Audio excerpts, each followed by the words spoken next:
میں اس کے بعد میں بہت ہی ادب کے ساتھ حضرت مولانا محمد اقبال قاسمی دامت برکاتہم صدر جمعیت علماء تمل ناڈو اور سابق شیخ الحدیث جامعہ باقیات الصالحات کو دعوت دیتا ہوں تشریف لائے.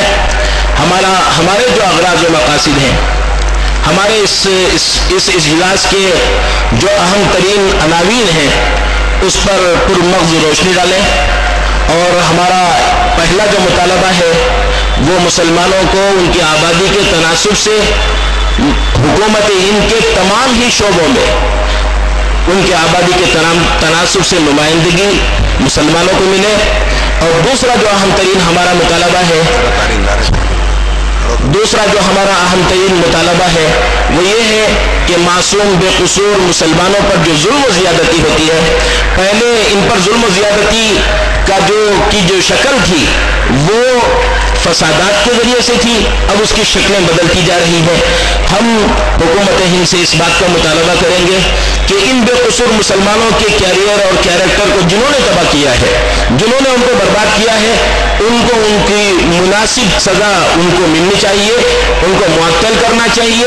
یہ انسداد فسادات سے متعلق جو بل حکومت کے زیر غور ہے اس کو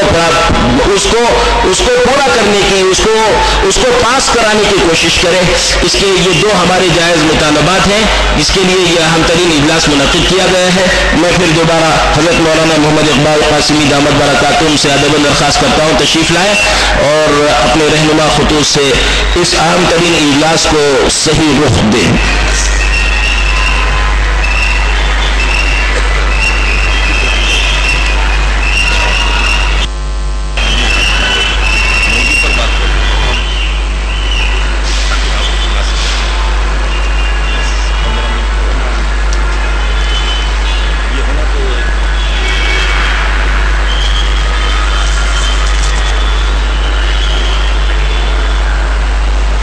نحمدہ ونصلی علی رسولہ الکریم. قابل احترام صدر جلسہ،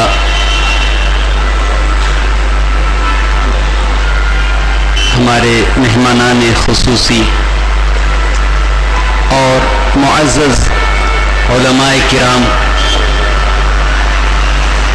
پورے کرناٹک سے اضلاع سے آئے ہوئے ذمہ دار حضرات، جمعیت سے تعلق رکھنے والے میرے احباب، محترم بزرگوں، میرے عزیز ساتھیوں، الحمدللہ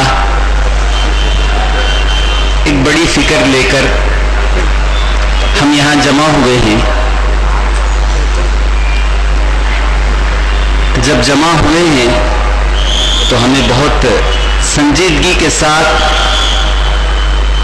اس اجلاس میں پوری توجہ کے ساتھ بات کو سن کر مقصد کو سامنے رکھنا چاہیے اور پھر کچھ فیصلہ کرنا چاہیے.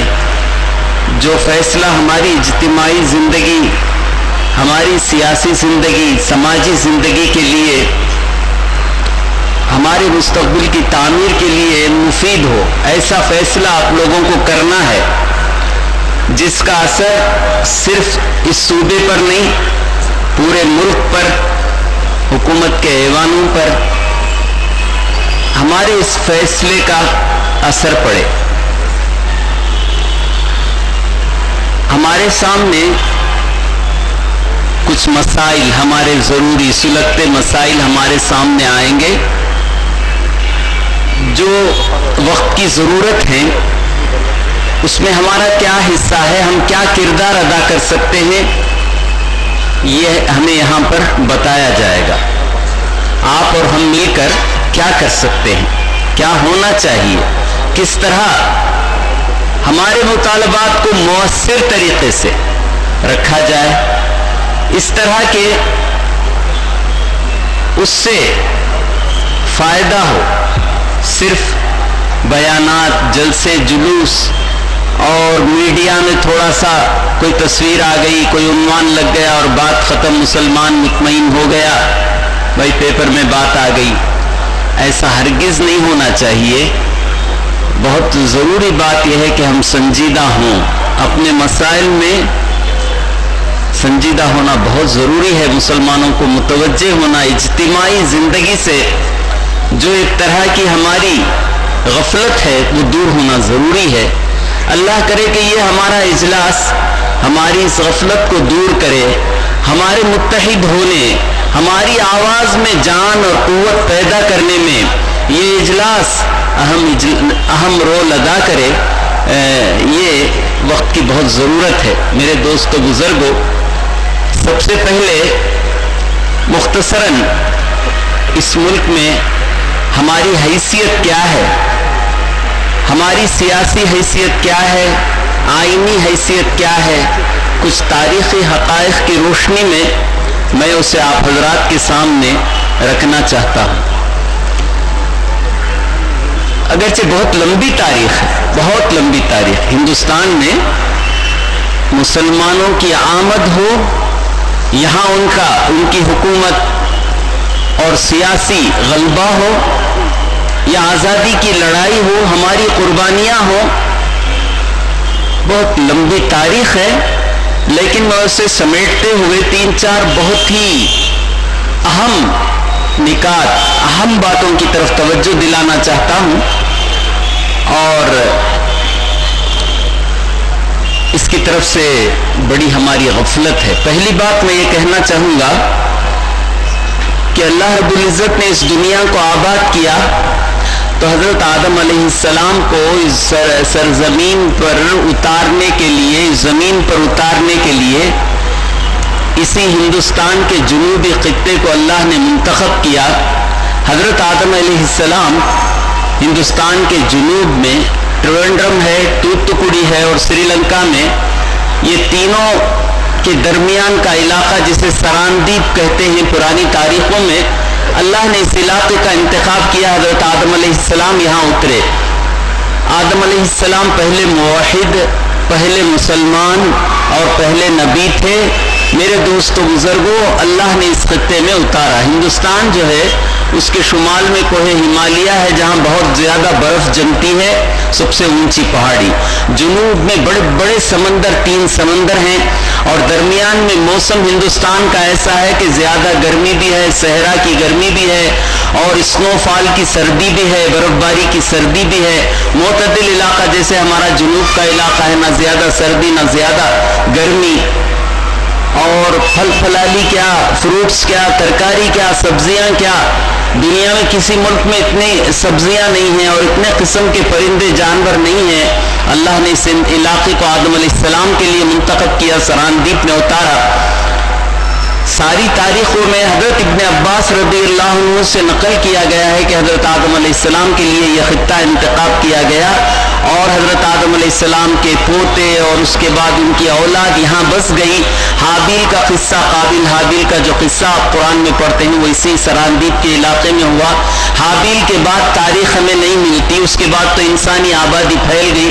حضرت آدم علیہ السلام نے کئی سفر حج کے کیے اور پھر وہیں بس گئے. ملک شام کی طرف کہیں ان کی قبر پائی جاتی ہے, اردن اور فلسطین کے قریب. لیکن حضرت آدم علیہ السلام نے بنی نوع انسانی کی ابتدا یہی سے کی. یہ ملک ہے. میرے دوستو بزرگوں, پہلی حقیقت آپ یاد رکھ لیں کہ دنیا میں کسی بھی قوم کا کسی بھی وطن سے اتنا تعلق, اتنا حق نہیں ہے جتنا ہم ہندوستانی مسلمانوں کا اس ملک سے حق ہے, ملک پر حق ہے. سب سے زیادہ ہمیں اس پر حق حاصل ہے. ہمارا ملک ہے پہلے نمبر پر. بے شک آدم علیہ السلام کی اولاد سبھی ہیں, ساری دنیا ہے, سب ہیں, لیکن ہمارا عقیدے کا تعلق صرف باپ ہونے کا نہیں, ان کی وراثت کے ہم حامل ہیں. اس لیے ہم سب سے زیادہ حقدار اس ہندوستان میں وطن ہونے کے ہیں. میرے دوستو بزرگوں, دوسری بات میں یہ بتانا چاہتا ہوں کہ ہندوستان اقلیتوں کا ملک ہے.